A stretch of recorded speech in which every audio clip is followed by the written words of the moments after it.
Gil Alexander's Kelly Bidlin. It's a numbers game at Vsin, the sports betting network, Vsin.com, Game Plus, iHeartRadio, YouTube TV, and, of course, the DraftKings Network. We appreciate you taking us in this morning. Always happy to be part of your mornings. Live from Bar Canada at the D, Kelly Bidlin with a quarter zip. That was the sartorial choice this morning. How you doing? It's pouring outside, man. Pouring. Is it pouring or pouring? How do you say it? Pouring. Yeah, I go pouring, and I get a lot of flack for that. Wait, I don't hear the difference.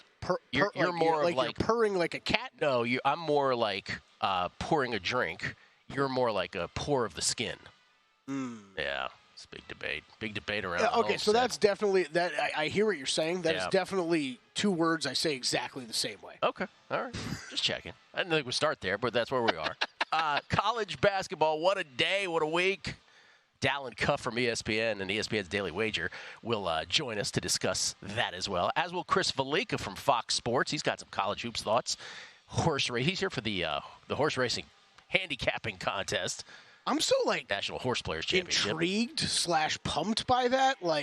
Kind of want to go, but not really sure if I'm allowed. You know what I mean? There's nothing to see. Would I be immediately bored within 11 minutes? Get 11.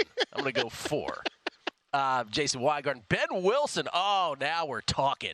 The great Benny Wilson will be here to talk college hoops. Maybe extract some college baseball thoughts from him as well, since he's on the college baseball call. We'll replay his call from the Stephen F. Austin game the other night. Abilene Christian. Get his reaction. He made the Today Show. I mean, he made the Today Show, but the highlight made the Today Show. Big time, man. I don't know how many times you've been on the Today Show. I've been on the Today Show. Think about that. It's going to be a 0. Yeah. It's going to be a 0. College hoops yesterday. Let's go. We don't often do this where we go through every single game on the docket today and just give you the implications in terms of not only what the spreads are, but really who are the long shots still alive in each tournament, who last 4 in, last 4 out, next 4 out, those kind of implications on the heels of a day that saw Creighton go down, Duke go down, SC, who was a big sort of sexy long shot, went down hard yesterday. Not a lot of who do you trust in all this? UConn, that's the list for me. That's absolutely the list. All right, so today, 36 basketball games strewn through, a plethora of conferences who are either in the quarters or in the semis. Let's do it just in alphabetical order. The American are in the quarters today. And, man, do they have a lot of long shots alive. East Carolina, an 80-1 shot to win this tournament, 7.5-point dogs against South Florida. Wichita State is a 90-1 dog pre-flop to win this tournament. The Shockers, 5.5-point dogs to UAB, who, by the way, in their own right, were 16-1 long shots to win this tournament. North Texas is taking on FAU. FAU's a 5.5-point favorite. FAU was the short shot to win this tournament at plus 185. And then Temple, 500-1. Pardon me, 500-1 in this tournament against Charlotte. Temple, not the longest shot in this tournament, Kelly, but the longest shot to have implications of shenanigans with points and won big last night, right? Odds. Temple 500-1 in the quarters to win this tournament. Come on, Owls. I feel like I should have bet them twice already. Maybe I'll get involved today. ACC semis. One of Joe Lunardi's last 4 out. Pitt, 12-1 shot to win this tournament, going up against Carolina. Carolina, the short shot to win it at plus 150. Carolina is the 7.5-point favorite.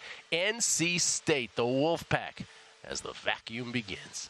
NC State, 100-1 to win this tournament. The Wolfpack, 3.5-point dogs against Virginia. The Hoos are one of Lunardi's last 4 in. They were 19-1 themselves to win the ACC tournament. So a lot of implications there. Virginia making their case, Pitt trying to make their case in terms of getting into the big dance. A lot of people think NC State's going to win this game outright against Virginia, get to the ACC finals here. Big East semis, St. John's versus UConn. UConn, of course, big 9.5-point favorite. They were minus 135. Of course, the favorite to win the Big East tournament. And Providence, one of the last 4 out from Joe Lunardi. Providence trying to make their case to get to the big dance. They're 60-1, by the way, pre-flop to win the Big East tournament. They're 4.5-point dogs against Marquette. Speaking of some of these teams, we're going to be I know we said we weren't going to update the championship formula till Monday again last time. We'll kind of say it here in the next segment. We'll kind of go to the championship formula. I thought it was good at the end of this week to hit. Yeah, because it's got some changes. Championship formula already. Big Ten quarters today. Michigan State against Purdue. Purdue was the short shot, of course, to win this tournament at even money. They're 7.5-point favorites against Tom Izzo's Sparties. Wisconsin, Northwestern. Wisconsin's 15-1 to win this tournament pre-flop. Northwestern was 16-1. The Badgers are 3.5-point favorites here. These are the quarters in the Big Ten, of course. Ohio State. Speaking of Lunardi implications, they were a next four out team here, and they are a next four out team. The Buckeyes 35-1 pre-flop to win the Big Ten tournament. They're 4.5-point dogs against the Illini today. A lot of people love Ohio State, as the vacuum is now in my left ear. Indiana 80-1. Maybe it's going to go on the table, Kelly, right after this. Indiana 80-1. By the way, it doesn't usually pierce my bubble, but this is so close. Indiana 80-1 to win this tournament pre-flop against Nebraska today. That's the final quarter. We're going to make sure you get a haircut live on the air next segment. Huskers are 3.5-point favorites in that ballgame. Big 12 semis. Texas Tech against Houston. Houston, of course, the short shot, or I should say the favorite to win this tournament at -135. Houston's 8.5-point favorites against Texas Tech today. Texas Tech was 20-1 pre-flop to win the Big 12 tournament. Baylor and Iowa State in the other semi. Iowa State a 1.5-point favorite. Big West, which is out here at the Dollar Loan Center Arena. Long Beach State 11-1 pre-flop to win this tournament against UC Irvine. The Fighting Jason Weingartens 6.5-point favorites in this game. They were the favorite to win the Big West, remain so. They were -200 before this tournament even started. Hawaii, a 1.5-point favorite against UC Davis in the other semi. I'm seeing Irvine all the way out to 8. Conference USA, UTEP and Sam Houston today. Sam Houston, a 4.5-point favorite. And Middle Tennessee, 65-1 pre-flop to win this tournament. 5.5-point dogs against Western Kentucky. Metro Atlantic semis today. St. Peter's and Quinnipiac. Quinnipiac 1.5-point favorites in that ballgame. And Marist plus 550 pre-flop to win this tournament versus Fairfield. The reason I bring up Marist is because this is a very chalky tournament. Marist is the longest shot of the quartet in this group. MAC. Kent State Bowling Green today. Kent State's a 2.5-point favorite. Bowling Green was 14-1 before this tournament started. Ohio Akron, the other semi. Akron 2.5-point favorites. They were the short shot plus 155 to win this. Again, Dallin, Cuff, Chris Felica, Ben Wilson with all their thoughts and ATS plays on these later on the show. But just want to set up all the games. MEAC, historically black colleges. Howard, the Bison. 2.5-point dogs against Norfolk State today. Norfolk State was the plus 180 short shot to win this tournament. Delaware State, a 10-1 pre-flopper in this tournament. 3.5-point dogs against NC Central in the other ballgame. Mountain West, near and dear to so many here at the network. San Diego State, 3.5-point favorites against Utah State. San Diego State was the plus 260 short shot to win this tournament. The other one, Colorado State. This is also a chalky semifinals. Colorado State plus 750, the longest shot left of the Mountain West semis. They're going up against New Mexico. Lunardi has New Mexico as a last four out. They are 2.5-point favorites against Colorado State today. So New Mexico making their case. Pac-12 semis, as I said, RIP USC, for those who had long shot tickets on USC. Oregon against Arizona today. Arizona 11.5-point favorites. They're maybe the biggest favorite on the board all through college hoops today. They were -160. The Wildcats were to win this tournament the favorite. Oregon was 10-1 pre-flop. Again, Arizona 11.5-point favorites. And then Colorado, one of Joe Lunardi's last four in at the moment. Colorado 1.5-point favorite against Washington State in the other semi.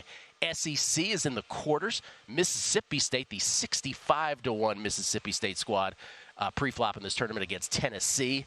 Dalton Connect in Tennessee, who are 10.5-point favorites. Tennessee, of course, the plus 130 short shot to win the SEC tourney. South Carolina, 60-1 pre-flop against Auburn. Bruce Pearl's Auburn Tigers, 7.5-point favorites in this one. Texas A&M, a last four in from Joe Lunardi. This is a lot of bubble implications today. Texas A&M, 5.5-point dogs against Kentucky. And Florida, who we also had a lot of folks talk about as a long shot, Mike Somich all over Florida to win the SEC tournament and beyond.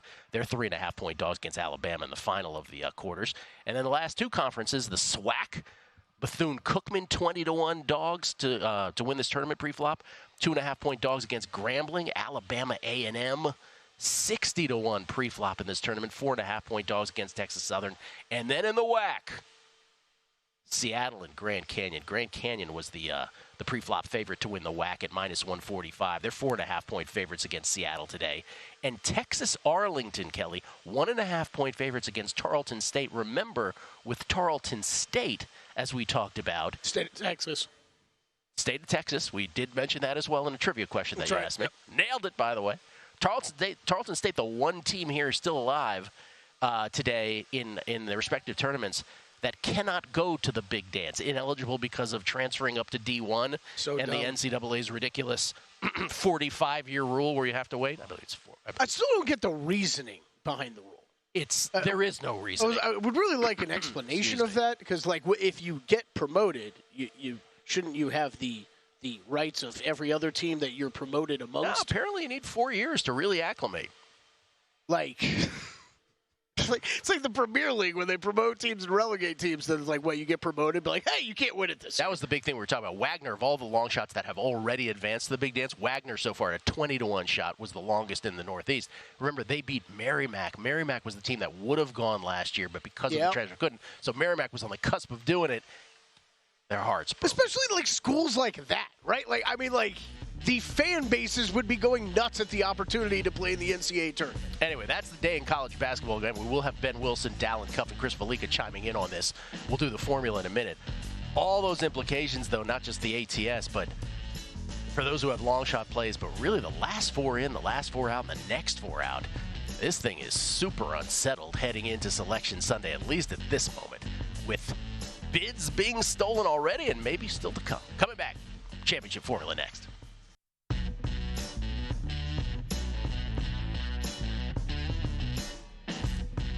A numbers game on Vsin, the sports betting network. Get an early start on your college hoops tournament betting with Vsin's full court bracket betting coverage this Sunday. We'll have a full show dedicated to opening lines for every game, and you have full access to the show, the betting splits, and picks with Vsin's free access through Sunday. Just register at vsin.com/champweek. The Vsin college hoops experts, Jonathan Von Tobel and Tim Murray, they're going to analyze every game, discuss with the bookmakers making the lines to find the best early value. Don't wait for the lines to move. Start your bracket and tournament betting with Vsin's Betting the Bracket Show this Sunday starting at 7 p.m. Eastern.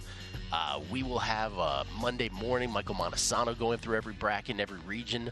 All the implications Monday morning here on a numbers game. And then Will Hill, Todd Wishnev, and I are going to do the Megapod. Nothing but college hoops wall to wall, starting with the Betting the Bracket Show Sunday, 7 p.m. Eastern, right here at Vsin. Gil Alexander, Kelly Bidlin, live from Bar Canada here at the D. Before we get to the championship formula, let's update some other sports. Golf, Kelly. The Players' Championship, golf's de facto fifth major, the PGA Tour's major, if you will, over there at TPC Sawgrass. We had a three-way tie at the end of round one. Xander Schauffele, who you have many a bet on, Rory McIlroy, and Wyndham Clark were at 7 under through the first round. Yeah, Wyndham Clark with a heck of a finish yesterday. And Wyndham Clark, good start today. Wyndham Clark is in the lead solo right now. He's 1 under through 4, so he's at 8 under. But don't look in your rearview mirror, because what you see is Scotty Scheffler, everybody, who finished 2 strokes behind the lead yesterday with a 5 under round of 18. He's already 2 under through 5, so he is among the group at 7 under. So Wyndham Clark at 8 under, leading 4 different golfers at 7 under. Matty Schmid, Scotty Scheffler, and then both Xander and Rory yet to tee off today. Yeah, it'll be interesting to talk to Jason later. I wonder if he's got a very, very long price on Matty Schmid, who I know he bet last week. If he went back to the well, he might have a long bomb number on him. Scotty Scheffler trying to go back-to-back. The looming specter of Scotty Scheffler. Yeah, I mean, back-to-back on the tour and back-to-back at the Players, which has never been done before. I meant the Players part, but you're right. Back-to-back on tour as well. The Players, as we talked about when Kelly did his nice breakdown of this tournament earlier this week, when you talked about predictive golf modeling, the Masters, the Augusta, that course is the most predictive from year to year and beyond. And this one here is the least so because of all the water. Yeah, at least one of the least. I probably should have clarified that, but I'm sure Bermuda and some of the other island courses and stuff like that, where it's really crazy, are pretty wild too. But yes, one of the least. So could be in for a wild next couple days. Long Shots crew will be doing a special podcast after the cut today. We'll be recording that after play wraps up round 2, so check out that if you're looking for some golf bets for the weekend after the cut today. It's called Long Shots.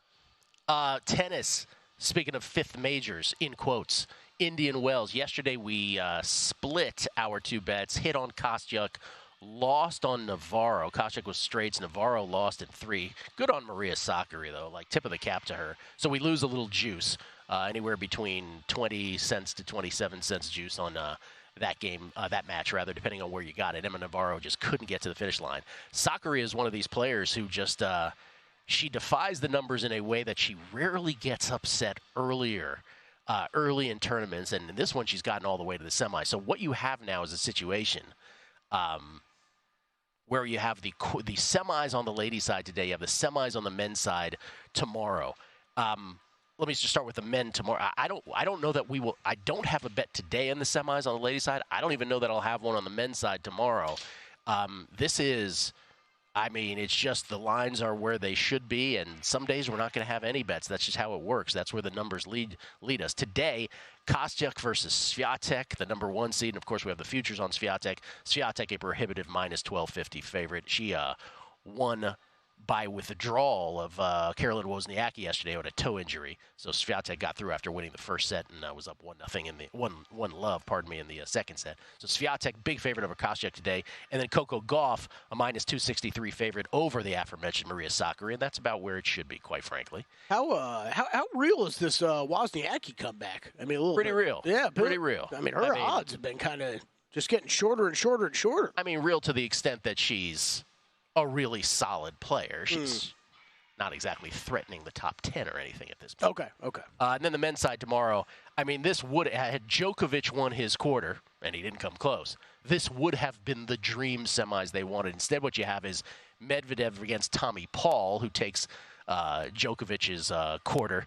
Medvedev a minus 278 favorite tomorrow. And then in the other one, Carlitos, a dog against Jannik Sinner, and quite frankly, he probably should be. Sinner minus 145. I won't commit to not playing that Alcaraz-Sinner match, but right now there isn't a play in anything. I'll have to look a little closer. Sinner minus 145 favorite. In case you missed it yesterday, the Alcaraz-Sasha Zverev match was delayed 2 hours after the first 2 games were played because of a bee infestation on the court. Did you see this? Yes, it was unbelievable. I didn't even believe the video. Was I gotta get the name. Someone tweeted it at us. I was like, "Where?" I was like, "What year is this from? Like, is this today?" It was incredible.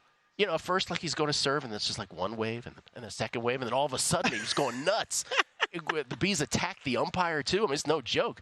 They brought in this dude, a beekeeper, who looked like he played with Aerosmith or some rock band in the 70s, right? I didn't see any of the fallout. So I saw the initial. I mean, what happened? It looked like someone, they had that camera or whatever up top. The camera was the place where all the bees swarmed. They were all swarming there. So what, did someone like come out and dump like a 2 liter of soda all over that thing or something? I am not savvy enough in bee migration. You know, I mean, there was like hundreds of bees that were swarming that thing. Oh, dude, it was perhaps thousands. I have no idea. Perhaps thousands. Anyway, this dude was playing to the camera. Yeah, you got to tell me, walk me through this. He works at a place called Killer Bees, is the name of his company. Of course, yeah. He was playing to the camera. He was like a rock star. People were taking selfies with him. He was dapping up Carlitos and Sasha. It was amazing. Anyway, because they postponed the match for 2 hours, and then Carlitos came back and destroyed him. Man, that is crazy. They've seen everything in that tournament. And was it fine? Did the bee guy do a good job? He did a great job. They were all good after that? The bees were dispersed. On to their next. Wow. Yeah, man. You might need a falcon out there. That's what I would suggest. You should have got a falcon or two. Indian Wells, step up. That's the same thing. I don't know. Me either. I'd be scared, though, if I was a bee. If only we had a falconer. No, it's bees. All right. Championship formula. We said we weren't going to do this till Monday, but I think Kelly's right. We need a Friday update on this. Again, tried and true. Here are the criteria. Last 33 champs had more assists than turnovers. That's easy enough. 31 of the last 33. This is the only one with 2 exceptions. Had a head coach with Sweet 16 experience. Both UConn coaches. 2014, Kevin Ollie, when UConn won the title then, and last year, Danny Hurley for UConn. Had never, of course, gotten to a Sweet 16 before. 27 of the last 28 champs went into the tournament with at least 3 wins versus teams in the top 10% of RPI. The only exception, 2014 UConn Huskies. They're a theme. That team bucked everything. That team was the kryptonite to this formula. Last 28 champs had a top 75 strength of schedule. 20 of the last 21 champs were in the top 20 in adjusted offensive efficiency. Guess who the exception was? 2014 UConn Huskies, who finished 39th that year in adjusted offensive efficiency at KenPom. And then 20 of the last 21 were in the top 20 in adjusted defensive efficiency. The only non-UConn exception to this whole thing, Baylor, a sneaky 22nd, just outside in adjusted defensive efficiency back in 2021 when they won the title. All right, so the reason we do this formula once again is because with all the madness that happens in rounds 1 and 2 and maybe even to the Sweet 16, picking an ultimate champion actually not that difficult when you apply it to a formula like this. However, this year, it's threatening to have the most teams qualify, and so even this formula is producing a bit of mayhem in terms of your futures thoughts because 6 teams now qualify. Kelly, we're back to 6. Houston, UConn, Arizona. By the way, UConn just keeps getting better and better in these two. Like, UConn is 2nd in adjusted offensive efficiency and 10th in adjusted defensive efficiency. Yeah, that's pretty sick. Like all these teams. Houston is 14th and 1st, respectively. UConn 2nd and 10th. Arizona 7th offense, 12th defense adjusted defensive efficiency. Auburn 10th and 7th. Marquette 18th and 19th. They qualify. And Purdue, you're in, Boilermakers, 1st and 20th. On the outside looking in for so many of these talks, now they're on the inside. 6 teams. On the outside looking in, Kelly, there are 4 teams. You know who the closest is now? Who you got? The North Carolina Tar Heels. Okay. Hubert Davis's UNC Tar Heels, 22nd in adjusted offensive efficiency, 5th in adjusted defense. Tennessee remains 25th and 3rd, respectively. Creighton, 12th and 23rd. And Duke, although John Shire's never been to a Sweet 16, so that's already a disqualifier, although he would try to be like Kevin Ollie and Danny Hurley, if you will. Duke is 8th and 24th in terms of Ken Palm's adjusted offense and defense. So Houston, UConn, Arizona, Auburn, Marquette, Purdue qualifying. Carolina, Tennessee, Creighton, Duke on the outside looking in. Creighton with a loss yesterday, right? Yeah, bad one too. Bad loss. That's the thing. That's what I was saying like last segment. I was like, how many of these teams... You know, Creighton lost, Duke lost. How many of these teams can you really trust? Yeah. Ultimately. And I think most people would say, just like I did, that UConn is number 1. And I think if you were forced to pick a 2, people would say Houston. Mm-hmm. The question is, if you asked them a 3rd, that would produce a lot of different answers, probably. 5 different answers. Yeah, which, by the way, maybe I should ask that of our guest today. Maybe I will. Maybe I'll do just that. We're going to talk some NFL draft as well on the show today. Kelly's got to play. A lot of NFL implications from yesterday. How about some Felica next? College hoops, soccer, horse racing. It's a numbers game at Vsin, the Sports Betting Network.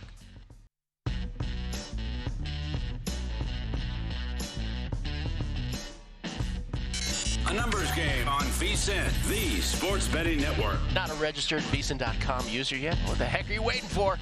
Create a free account today. Get Vsin Pro access to everything we do through the NCAA Championship Week. That is this week, leading up to Selection Sunday. Sign up today at Vsin.com/champweek and get instant Vsin Pro access, including our daily best bets with the leaderboard to see which Vsin expert has the hot hand, betting splits to show you where the money and bets are moving for every game, betting systems, premium analysis, and 24/7 video access, plus our all-new NCAA Tournament betting primer. Don't miss out on this Vsin Pro free preview to help you bet the tournament smarter. Create a free account now at Vsin.com/champweek. Get full Vsin Pro access now through March 17th. That's this Selection Sunday, 2 days from now. That's VSIN.com/champweek. With so many bottles to choose from, it's easy to find your favorite, all at the lowest prices for over 30 years. Find what you love and love what you find at Total Wine and More. Drink responsibly, be 21. Skill Alexander, Kelly Billin, live from Barcanada, the Barrage, here at the D, downtown Las Vegas. He is the host of the Bear Bets podcast. He plies his trade over at Fox Sports, and I know for a fact he has Wyndham Clark to win this tournament as a 45 or 50 to 1 long shot. Good on him right now with Clark leading the tournament. It's Chris Felica, everybody, the Bear. How you doing, man? I'm doing well. Good seeing you and Chrissy last night for dinner. So I'm still full from the Italian barrage that we had there last night. Yeah, no.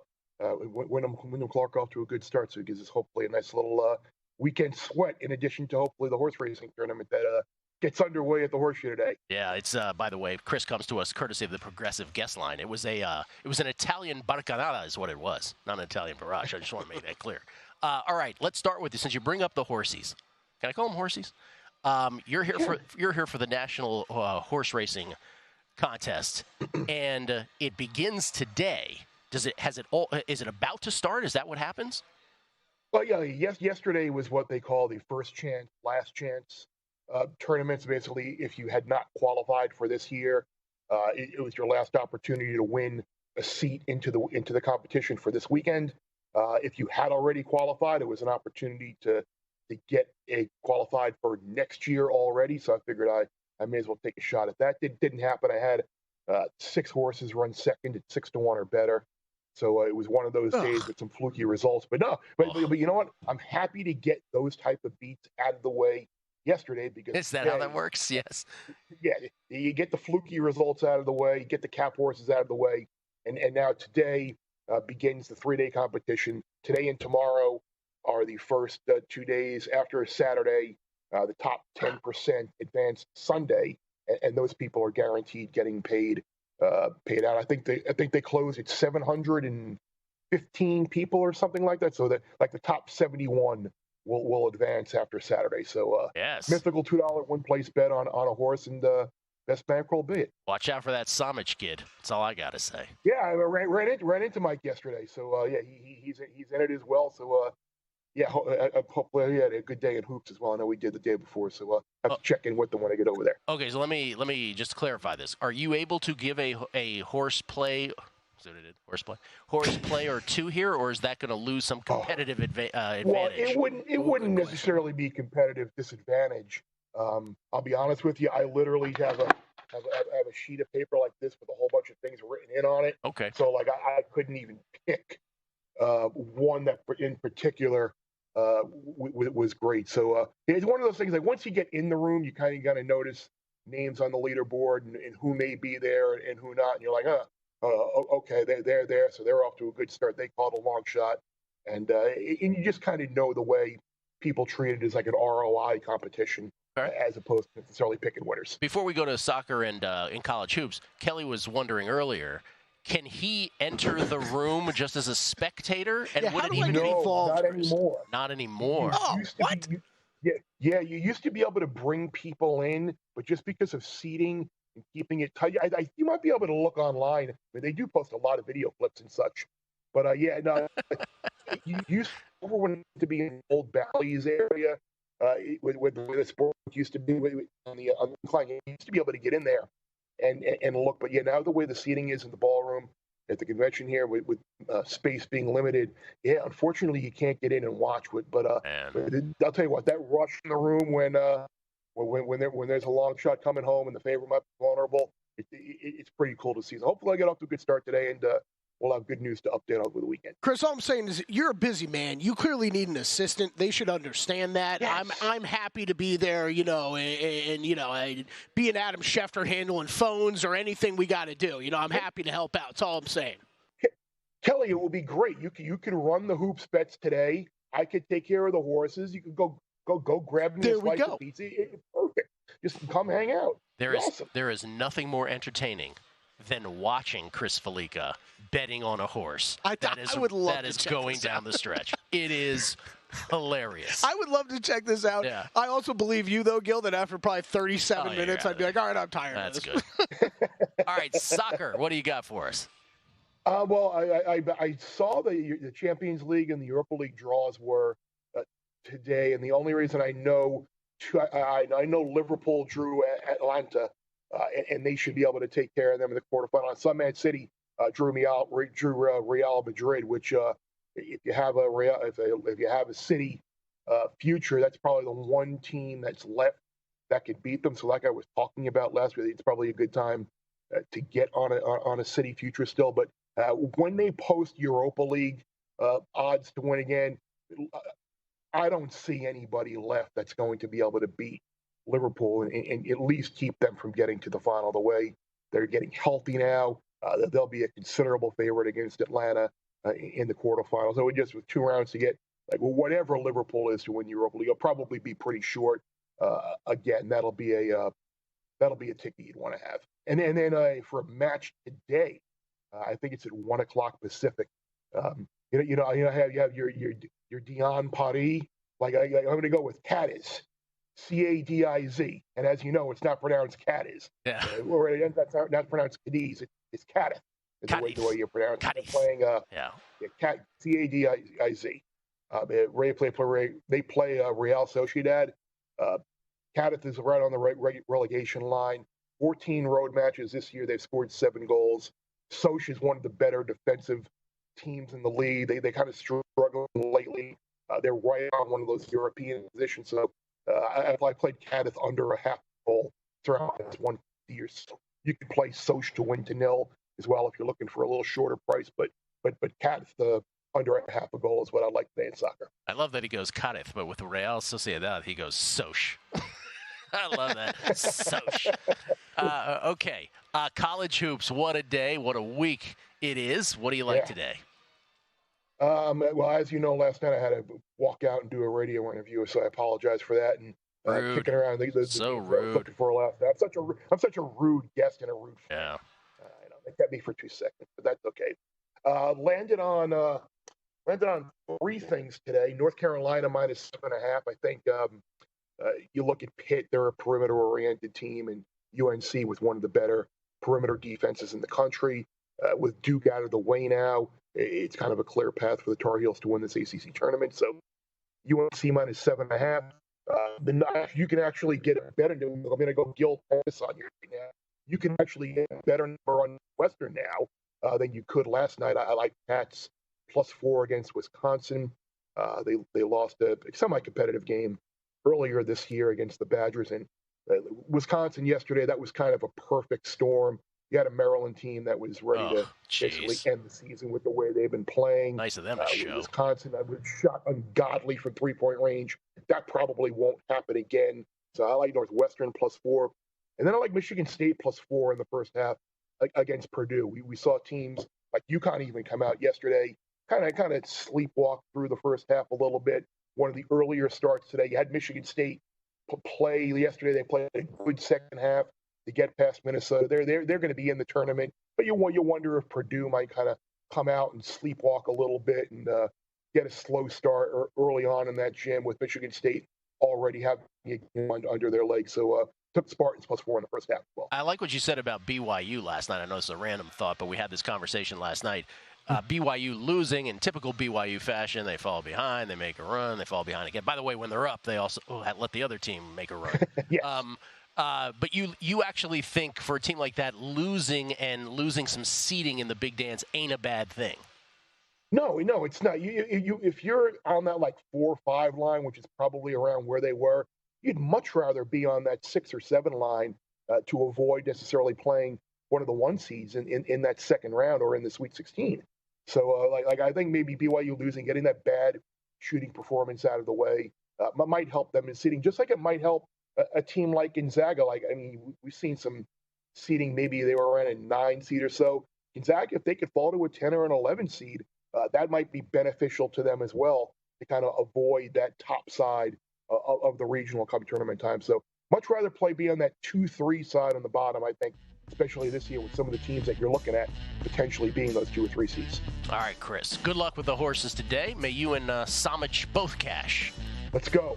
Let's go. Chris Felica, everybody. At Chris Felica, F-A-L-L, ICA on Twitter. Bear Bets Pod over there at Fox Sports. Thank you, sir, as always. Take care, guys. We'll come back. NFL draft props, rather. Kelly made a bet. We got got a bunch to go through here. Let's do that on the other side. Numbers Game, Vsin, the Sports Betting Network. A numbers game on Vsin, the Sports Betting Network. This week on DraftKings Sportsbook, new customers can bet just $5 and pocket $150 in bonus bets instantly. Download the app and use promo code VSIN when you sign up. DraftKings Sportsbook, the crown is yours. Skill Alexander, Kelly Bidlin. We get tweets at Beating the Book. Best listeners in the game, period. So great. Game Time Jones. Talking about retrospective on the timeline of Thursday from 4 years ago during COVID when the sports world shut down. Game Time Jones, one of my fondest memories of the day. Things started going haywire. March 11th, the day before, the talk about the Wednesday of that week, was that the Kings were hosting the Pelicans. I work a little south of Sacramento with a bunch of Kings fans, and it was the first time Kings primetime TV game in years. First time they had one in years. Sure enough, it was canceled. Yeah. Primetime. I'm sorry. Gil, as much as it pains me, I have to agree with Kirk Cousins' biggest fanboy, Todd Wishnev. Worst invention ever? People. However, without the worst invention ever, we would lack appreciation for mankind's best invention ever, yoga pants. That's a man who knows the show. New York Mets 16. How busy will Matt Holt be if Temple wins the conference championship at 500-1? Oh, I think he'll be the opposite of busy. I think they'll undo the busyness. Right, yeah. Roger Jones. Guys, the NHC, talking about the horse contest, the horse challenge, is absolutely amazing for horse players, and the all-time routes you will see when it gets close to cut time. Absolutely, I can imagine that. And again, watching Felica watch a horse that he's on is spectacular. Yeah, see, now that I've learned that it's even more selective and private, it makes me want to go even more. James Moran, somebody smarter than me once explained the reason the teams have to sit out more all those years to deter them from moving back and forth from D1 to D2. So the thought is if they come back up to D1, they're going to have to sit out when they go back to D2. What the hell's the upside of going back to D2? Well, I guess if they find out they're really overmatched, I guess there would be that possibility. But isn't there financial incentives? 4 years, though, even still, 4 years. Come on. Brian M. I brought up Mary Mac from last year. Yeah. He goes, it's more meh, Remac. Buddhist Man. Question 2 for our Royals correspondent, Jason Weingarten, from yesterday. Where's Dr. Bob as these conference tournaments make the turn for home? What'd you say, Dr. Bob's been a hard get lately? I don't know where Bob's at. Maybe we'll have him on next week before the big dance. Maybe we'll have him on Monday. Yeah, Brian Schaefer. I cashed my B-Talk on a numbers game at 100-1. Yes, you did. And then Brooklyn Mutt. It's called long shots. Kills me every time, he says. Oh, New York Mets also wanted to ask, is there a list of the mandatory races that the NHC is wagering on so we, the general public, can follow along and see who we would land on? We'll ask Felica. We'll get back to That's a great question. Yeah, great question. More tweets. Actually, we'll get to. Hopefully Chris responds to him so I can pull up that list, too. Yeah. I would like to track that as well. We'll get some more tweets later. Football. It's always fun to talk football. Yesterday, by the way, free agency, the biggest moves, and really with trades, Keenan Allen, as they clean a little house there in Los Angeles with the Chargers. Yep. Keenan Allen to the Bears for a 4th. Commanders traded Sam Howell to the Seahawks. And then a day after signing Kirk Cousins as the team's starting quarterback, Falcons sent Desmond Ridder to Arizona for Rondale Moore. Isn't it? That trade's just hard not to laugh at. It makes me smile. It makes me smile. Desmond Ridder, enjoy Arizona. Like Rondale Moore, who we thought there was a lot of upside to, yeah. never really put it together. Yeah, he had his moments, never really put it together. It's hard not to snicker at that one. You made a bet based on one of these. I did. I did grab. This was getting steamed big time yesterday, and we did have a shop in town. Finally opened up some more draft prop stations. Has had some up. We did have Caesars in town. I think it was within the past couple days. They posted some stuff. And so I grabbed a bit of Malik Neighbors to go 5th overall with the Chargers sending all their wide receivers out. It's obviously a position of need. Didn't go strong on it. I missed the best in number. I think it was 4-1 yesterday, around in that range. Before he got moved, was talking with Matt Brown about some golf, and we were watching the trades go through, and he was like, "Man, I wish there was some other place in town to bet this." And I'm like, "Well, I haven't checked in a while." And I'm like, "Oh, this is up at Caesars." So then you're thinking QB, wide out? Yes. I mean, you can almost name the 5, right? So Caleb, whoever you think, I guess Jaden Daniels would be the favorite I don't really care who goes 1, 2, 3, as long as they're 3 quarterbacks. Marvin Harrison 4, and then Malik Neighbors 5. Yeah, the bets I've made so far, and I got a couple.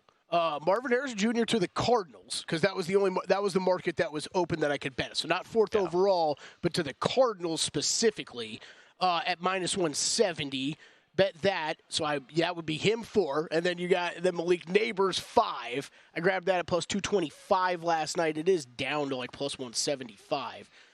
So there's been some significant movement in that market, and then was just checking around town here, and there was an adjustment on the quarterbacks props at one of the shops.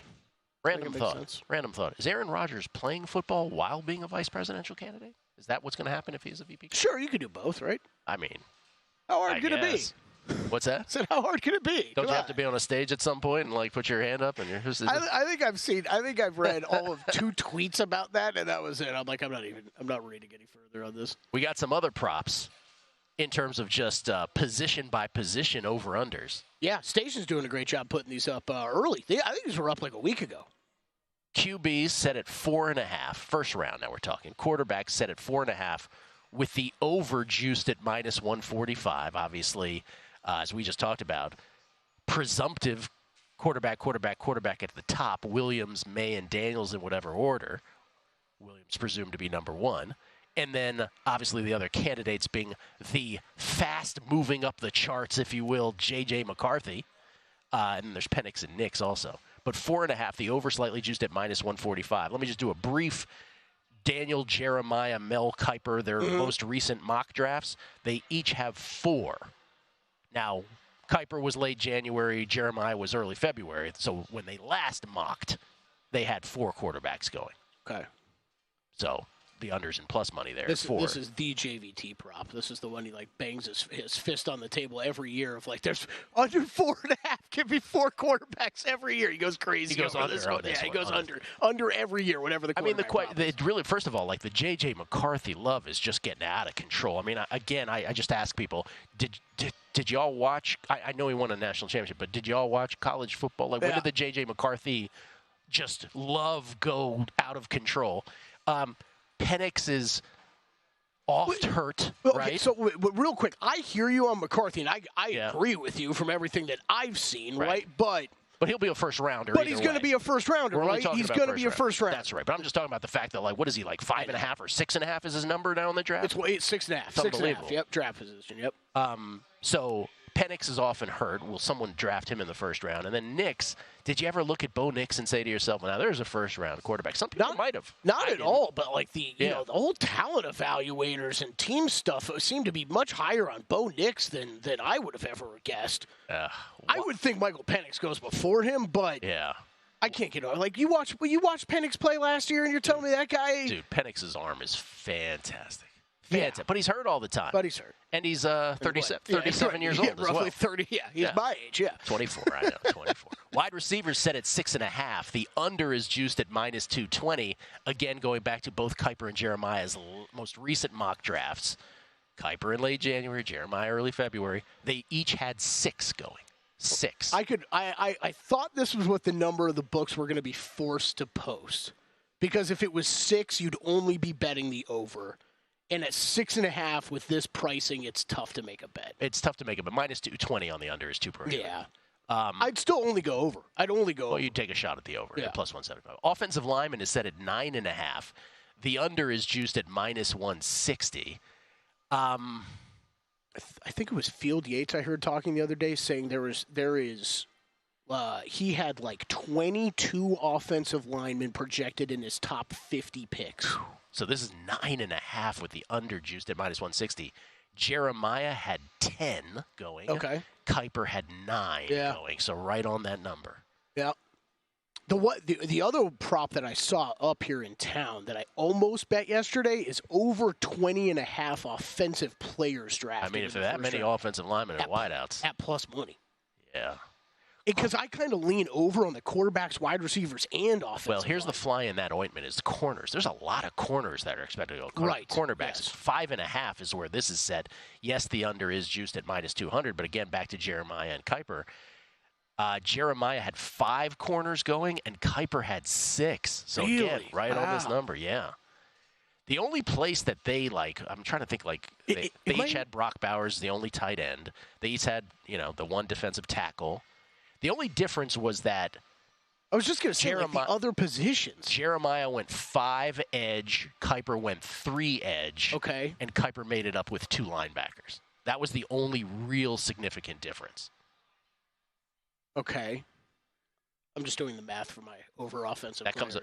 Yeah. So so what does it come to offense? 920 for Kiper and 21 for Jeremiah. What was your number? 20. It's 20.5. I'm telling you, man. This is what all this is based on. Where were these available, by the way? We had in town Stations and Caesars. Stations, okay. Good job, Stations. There you go, Stations and Caesars. Dan Le Batard is next on the DK Network. We're coming back with Dallin Cuff on College Hoops next. Vsin, the Sports Betting Network.